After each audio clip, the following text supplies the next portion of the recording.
ये जो शंख है इसमें सरस्वती का वास है। इसलिए मैं आपसे प्रार्थना करूं, आप अपने बच्चों को 5 साल के अंदर 5 साल के अंदर आप अपने बच्चों को शंख बजाना सिखा दो।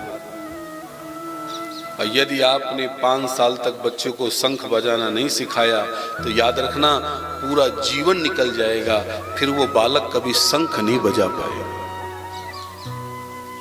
और जो बालक शंख बजाते हैं, बालक हो या बालिका, कभी अंतर नहीं करना चाहिए। याद रखना शंख बजाने से सरस्वती कंठ पर बैठती है। शंख की बड़ी महिमा है।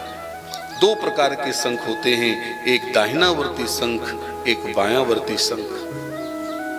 सबको अपने घर में शंख रखना चाहिए, शंख रोज बजना चाहिए। आपको शायद पता है शंख की आवाज देवताओं को बहुत अच्छी लगती है, शंख की आवाज ऋषियों को बहुत अच्छी लगती है। बस शंख की आवाज किसको अच्छी नहीं लगती? शंख की आवाज भूत प्रेतों को अच्छी नहीं लगती। आप अपने घर में शंख बजाना शुरू कर दो, यदि भूत प्रेत होंगे तो उनको बड़ा कष्ट होगा। भूत प्रेत यही सोचेंगे कि रोज शंख बजा देता है और हमको इसकी आवाज अच्छी नहीं लगती। तो पता है भूत प्रेत क्या करेंगे? भूत प्रेत जिसके घर में शंख बजता है वहां से भागेंगे और बगल वाले घर में चले जाएंगे, पड़ोसी के घर में। इसलिए भैया आपका पड़ोसी शंख बजाता हो तो जल्दी से आप भी बजाना शुरू कर दो, नहीं तो सारे भूत प्रेत आप के घर में घुसेंगे। इसलिए भैया शंख हमारे घर में रोज बजना चाहिए। शंख का रिश्ता मैं आपको बता दूं क्या? समुद्र मंथन से, जब देवताओं ने समुद्र मंथन किया है तो शंख की उत्पत्ति वहीं से हुई है, समुद्र से। अच्छा, समुद्र मंथन से 14 रत्न हुए, तो 14 रत्न में शंख भी निकला और समुद्र से लक्ष्मी जी भी निकली। तो शंख का और लक्ष्मी जी का क्या रिश्ता हो गया? भाई बहन का। लक्ष्मी जी का भाई है। इसीलिए देखो लक्ष्मी जी का विवाह कहां हो गया? नारद के साथ। तो शंख का क्या रिश्ता हो गया भगवान के साथ? अरे इतना तो आपको पता है भाई।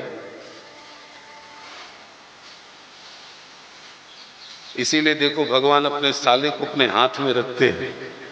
शंख चक्र गदा पद्म, भगवान अपने हाथ में शंख रखते हैं, यानी अपने साले को सुरक्षित रखते हैं, जैसे आप लोग भी रखते हैं। कभी घर में देखना हो आनंद तो देख लो, रात को 11 बजे पति का भाई आ जाए, रात को 12 बजे पति का भाई कहीं आ जाए और जब पति अपनी पत्नी को जगाने जाता है, उठो मेरा भाई आया है, तब पत्नी का उस समय मुखारविंद देखने जैसा होता है। और कहीं उसका भाई 12 बजे आ जाए और फिर पत्नी को जगाओ, पति जगाए, तुम्हारा भाई आया है, आहा, उस समय का मुखारविंद देखो साहब। भैया इसमें किसी की निंदा नहीं है, लेकिन ये सत्य है, ये सत्य है, ये सत्य है। भैया शंख सबको बजाना चाहिए, केवल सौभाग्यवती नारी को छोड़कर। स्त्री को शंख नहीं बजाना चाहिए। स्त्री हां बजा सकती है, यदि आपको महाभारत करना हो तो। द्रौपदी ने बजाया था। याद रखना, जब कोई बहुत बड़ी परेशानी जीवन में आए और ललकार हो तब नारी शंख बजाती है, नहीं तो पुरुष ही बजाता है। 2 कारण है शंख ना बजाने के लिए स्त्री का। एक तो ये कारण है, दूसरा कारण शंख नाभि से बजता है और गर्भाशय बिगड़ने का डर रहता है, इसलिए ऋषियों ने नारी को मना कर दिया, ना कोई और कोई कारण नहीं। इसलिए भैया भगवान ने अपने हाथ का शंख ध्रुव जी के गाल में ऐसे रख दिया, जैसे भगवान ने ध्रुव जी के गाल में शंख को स्पर्श कराया। आहा, ध्रुव जी के अंदर जो सुप्त सरस्वती थी वो जागृत हो गई।